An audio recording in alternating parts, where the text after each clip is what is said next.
How are you today? Hello, Penos. It's great to be with you, and I'm looking forward to just sharing a little bit about myself and also helping our audience get oriented to who I am. Definitely. My name is Panos. I've been a Toastmaster since 2014, and welcome to District 109, a district that stretches over 10 countries. And Wow. it's a pleasure to be sharing this space today with you, Dilip. Thank you, Penos. It's my pleasure. I've always wanted to come to Central Europe, and now I get to come without traveling. Definitely, definitely. And we look forward to having you in person, showing you around. But you're going to have to choose where to visit first. Because in our district, you have Italy, you have Greece, you have Cyprus, you have Switzerland, you have Austria, and so much more, Bulgaria, and a few other places. So make sure you set aside enough time to visit everywhere, because I'm sure all divisions will be delighted to have you visit them in person. Thank you. It'll be my privilege.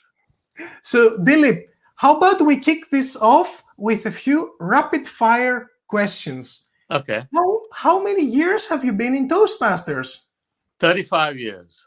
35 years, almost for as long as I've been alive. Do I What? look like I have been No, in there for 35 years? no, I could have never guessed. And that is an inspiration for the rest of us. Because if you've been in it 35 years, that means that you're still receiving benefit and paying this benefit back. It's still That's meaningful to right. you. And That's right. I look forward to discovering why. Your favorite food or dish, Dilip? What would that be? My favorite food or dish would be something from my home country. It'll be rice, Mhm. chicken curry, a vegetable dish.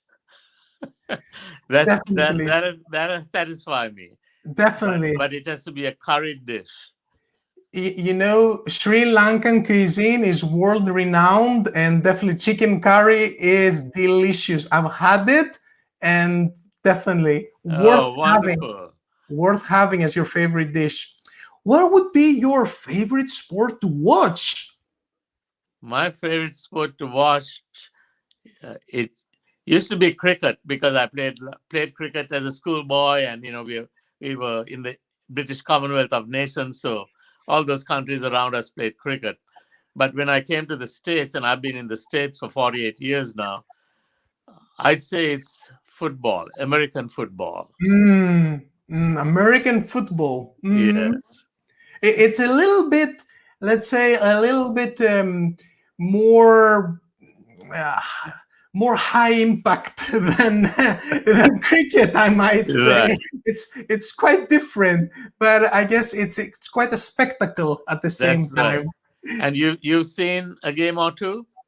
I've seen more than a game or two of Okay, NFL, yeah, and we don't have it here, so it looks okay. a bit exotic as well. You know, all those big guys chasing Right. each other around. Yeah. Yes, it's always exciting. There's always action, Oh, there's and always action. the I like crowd that. gets into it. Yes, Yeah, there's always action. I like that. That's also something that is would be good advice for a speech. There's always action in your speech, so you draw our interest. Look at that. Look at right, that. right.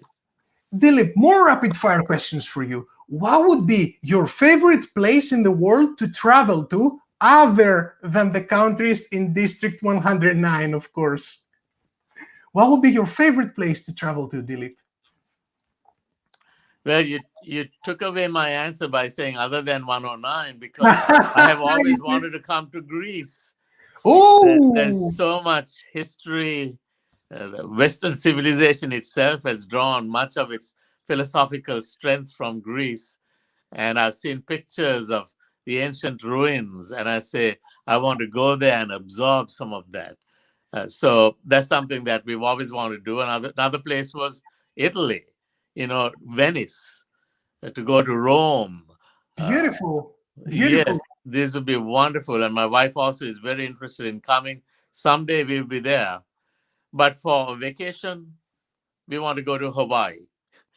All right, all right, all right. It sounds like we're coming up with a plan here. So you and Sharon consider yourselves invited to Greece and then to Venice and Rome, and we'll be delighted to have you. Oh, thank you. Thank you. Final rapid fire question. That's a tricky one.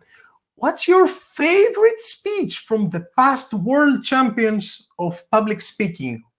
Which is your favorite speech? My favorite speech. So are you going to tell this to the world champions? You're allowed to have a favorite. Well, my favorite, I think, and there have been many great All speeches. of them, yeah. Yes. But I think the one that I responded most to, that I loved the way it played on my heartstrings, was Mm. Mark Brown's 1995 World Championship speech, The Beauty and the Beast. I'm gonna make sure. I'm gonna make sure Mark watches this interview. I tell you, expect Okay. a message. Expect a message from Mark. All right, Okay. because that is my favorite speech. You know, I had a feeling. I had a feeling that you were gonna say Dhananjaya because it's a beautiful speech. That's But right. the one back in 1995, its value is perennial. That's Perennial. right. That's Good right. taste there. Good taste there, Dilip. Oh, thank Now, you. And you do too. now, I would like to know what is a little known fact about Dilip as a person. What is something that you could share with us that not everyone knows except your friends, perhaps? Well, actually, very few people know. Even many members of my family don't know that from the time I was a little boy, I was fascinated by speech. So I would open up books and read and memorize speeches. Wow. Not because I had to do it, but because I was drawn to it. I memorized speeches given by Abraham Lincoln, by Winston Churchill, Wow. by Martin Luther King, all this while I was a boy, schoolboy in Sri Lanka. Uh, Wow. Speeches by great American patriots like Patrick Henry. And these are all just kind of things I did for fun. For Most people fun. don't know it.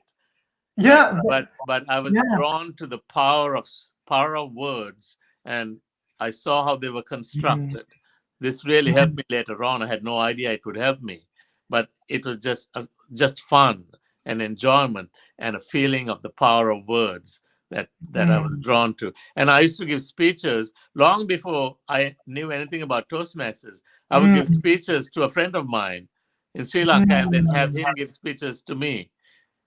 And this was fun, right? Little boys should be out just throwing the ball around and playing, but I did that too. But I found a fascination in speeches, and then I just absorbed them, memorized them, and then later on, as a grown man, here I find myself going back to what I had Mm. done as a boy. And that was before you discovered, or perhaps before you even heard of Toastmasters. Oh Was yes, yes, long Yeah. before Toastmasters. So I, was I must there? have been Yeah. 8 or 9 or 10 years old. Was there a District 82? District 82 for our listeners is Sri Lanka. Was there a District 82 when you were there, No, or was it no. formed after? Sri Lanka did not have a club when I was growing there. I, Wow. I left in 1972 to come to the States, and there was no club at the time. It was Wow. later that a club was started in Colombo, the second club in Southeast Asia that was Yeah. started there. And then when I was third VP, I had a chance to go back and visit Sri Lanka and do training sessions and talk to Toastmasters and encourage them and help to get the Toastmasters movement moving there and in India. Boy, they were lucky to have you, a pioneer. You were one of them, and you were a pioneer in the US, and then you came back to pay forward the benefits. Look at that. Look at this serendipity. We That's have right, a Serendipity. That's an serendipity. ancient name for Sri Lanka. Really? I didn't Yes, know. it comes Educate from me. Serendib, which means a pleasant surprise, an Wow. unexpected, fortuitous incident that happened when you were not looking for it. Yes. That's what serendipity means. There's a long story behind that. So it's interesting you use that word. It's one of my favorite words. Me too. Wow. And again, I guess you heard it before. Good taste, Dilip. We have a question. Do you suggest memorizing speeches perhaps as a good practice when it comes to public speaking? Because you're also an accredited speaker, Yeah. and that tells me that you know a thing or two about speaking. Yes. Now, when I first started in Toastmasters, I would write out my speech and I would memorize it. But later, as I became a more seasoned speaker, I stopped memorizing speeches and I used something called mind mapping, Ah. which calls upon divergent thinking, which is the theme for your conference. It's a tool for divergent thinking. And now almost every speech I give is mind mapped. I do not Ah. memorize them, but there's so much thought that goes into it and so many new ideas that come to me while I'm Mm, developing the mind map of my speech.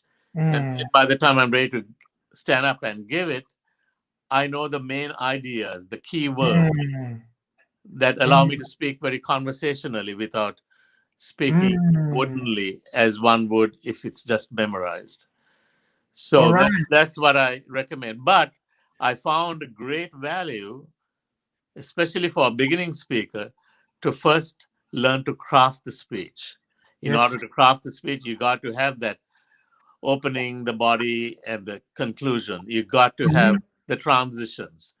And when you have it on paper, you can analyze it and say, oh, yes, this is missing that, or there's too much of this. So Yes. you can analyze it. I've coached people for many, many years, and I insist on them sending me the script of their speech before they send me Mm. their videotape so that I can see what they were trying to do. And then when I listen, I can make more sense of it. This process makes a lot of sense to me. So you first craft your speech, Yeah. but then you mind map it so that you have internalized the essence of the speech. This way you can be more conversational, because for being conversational you might have to go a little bit off the script and be a little bit flexible, a little bit divergent on your approach. That's right, Penos. So I do not really write my speeches anymore. Every Sunday I give a sermon. I'm a pastor. I Mhm. do not write out my sermon. I just jot down notes and ideas as I'm Mhm. preparing. So I have these notes. Then I look at the notes and I draw a mind map Mm. that organizes I'm gonna organizes give it the a whole try. speech. Yeah, You convinced me. I'm gonna give it a try. I'm right. gonna give it a try. Yes, the mind map gives you freedom to Mhm. deliver it as you feel. Sometimes I just choose not to say everything that's on that mind Mhm. map. Mhm. If Mhm. time is short, if I need to move on because there's another speaker waiting to come, whatever, I will just adapt my presentation to the needs of that time. Mhm. But uh, but it allows me to stay on track because in divergent thinking, although you're thinking divergently of many possible solutions, many ways to handle this, is still anchored on the central idea of your speech. Then it makes sense. Everyone who hears it can say, oh, yes, that relates to this, that relates to this. They can understand the flow of it. And it's fun for the speaker and it makes sense for the audience. So the way I understand your words now, Dilip, there is a red line connecting every part of your speech to your message, but then Panos, you you're got it. with meaningful and strategic divergent moments I to couldn't have connect. said it better. You Yes, got it right. connect. Yeah, for a little bit of humor, for connecting a little bit, for having some levity into the speech. Yes, that Yes. makes a lot of sense. Thank you. Solid tip.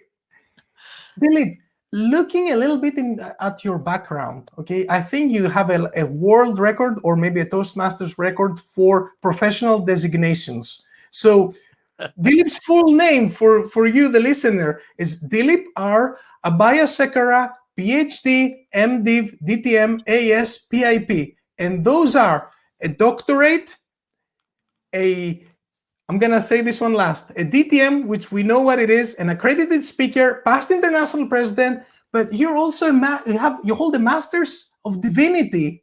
Yes. So in a few words, Dilip, which came first, which came last, and why? I want to know a little bit. Thank you. You're a good interviewer. What came first was my PhD in organic and polymer chemistry. For the first 12 years of my professional life, I was an industrial scientist. And it was while I was a scientist that I discovered Toastmasters. And then I discovered my passion and love for speaking. It was not something I just did as a hobby as a kid, but it came to full flower in my Toastmasters club. And then I started competing, and I discovered the joy of competing. So I stayed on the competition track. And then I was invited to try out the leadership track, which I found I loved also. So stayed on leadership. And then meanwhile, I started coaching pastors on how to give better sermons. And soon I was given funding to coach pastors in my district here. And then I felt God was calling me to not just coach them, but to go into ministry. And that's when I went for the Masters of Divinity. I did that while I was working full-time. I got that degree, and then I was appointed to a church part-time, and now I'm a full-time pastor. So all these things happened it's together, such a but beautiful... I first started as a scientist and ended up as someone who is in search of the higher truths of life. Such a beautiful journey, Dilip. Such a beautiful journey. I have a question for you based on the final designation, as you put it in your list of designations coming right after your name. PIP, Past International President. So you were our president during the term 2005-2006. Yes. And I wonder, what would be one thing that you know now at this day and age that you wish that you knew when you were president?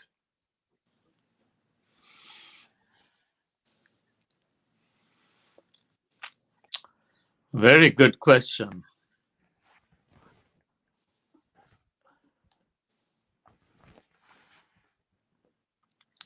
I think I did not think big enough. At the time I was president, we had about 100,000, 106,000 Toastmasters around the world. We were in, I don't know, maybe 54 countries. It was a limited amount. And we called ourselves international, and then we had a strategic plan to someday reach 400,000 members, okay? But it looked like a pie in the sky idea that it would not happen. And so we just pressed on. We did our work, but never bought into the possibility that this could be real. We've had many discussions at the board level about this possibility, but it seemed impossible. Now we are almost at that point. 400,000 in more than 143 countries. We are truly not just international. We are surrounding the globe, helping people discover their communication and leadership potential. So I think I would have been even more excited if I saw what would come in the future, that the whole world was hungry for this. Yes. And that's what has spurred me on to even greater heights of enthusiasm. So what it can be, what is possible, reach for the sky, definitely. And this experience that you just shared from your life experience, it contrasts today's feelings of disappointment because of the dwindling numbers, where there's a high churn rate because of the situation we're all in. But just 15 years ago, the vision for Toastmasters was perhaps smaller than what it had to be, because Toastmasters is an activity that benefits everyone joining it, even if it's just for 1 or 2 levels. You're working with Exactly. a transformed person. Yeah. Those days we did talk about that this would be for every person in the world, but I'm not sure how deeply we believed it. Now Mm, we say, why not? Yes. And we have found ways to get over the obstacles that prevent us. mm, Sometimes we look at the obstacle and say, oh, look at that obstacle. It is so big. Instead of asking, okay, the obstacle is there. So how do we go over it, under it, around it, or find a way exactly. through it? Exactly. So it's not about how big the obstacle is, it's about how we overcome it. Let's put our Exactly. focus on what we can do. So, Exactly. Dilip, we're approaching our wrap up time, but I've been dying to ask you this question. For you, our listener, there's 2 things that I want you to do. I want you to register for the District 109 Conference, and I also want you to find a Toastmasters International webinar on resilience, which Dilip was moderating. And we heard tonight Dilip talk about higher truths, and he shared one of them, one golden nugget in the form of a quote from Abraham Lincoln that was said more than 150 years ago. Most folks are about as happy as they make up their minds to be. So I would love to have this opportunity now to hear a little bit more on what this quote means to you, Dilip, and how does this connect with your quest for finding the higher truth. And please make this be your closing to tonight's beautiful discussion we had. All right. Thank you, Penos. I appreciate that. You are a good listener. I commend you for having listened to our panel discussion on resiliency. That quote by Abraham Lincoln about happiness really is not the very favorite quote. The quote that I often use as my own mantra is, if you want the world to change, look at the world with new eyes. If you want the world to change, look at the world with new eyes. It is what the world is, that is what it is. But that we cannot always change. But we can change the way we look at it, right? We Mm. can change the lenses that we have in front of our eyes. And instead of lenses of despair, lenses of disappointment, lenses of grumbling, we can say, what are the possibilities? Yes. And So, all things are possible to him that believes, is said in the scriptures. I yes. believe that all things are possible. Don't let the obstacles stop you. It's only there to spur you on. Beautiful message. So it matters not what you look at, but what you see. And I see a beautiful person in you, Dilip. And it's been an honor to have shared this space with you. To our listener, I know that you want to hear more from Dilip, because I do, and I'm sure that you do as well. Join the District 109 Conference, and let's listen to more of a person who is in search of the higher truth. Dilip, the final word goes to you. I'm just going to bow to you. Thank you. Thank you, Penos. I appreciate this great interview and look forward to meeting the wonderful Toastmasters in District 109. Thank you so much. Blessings. Blessings to you, my friend.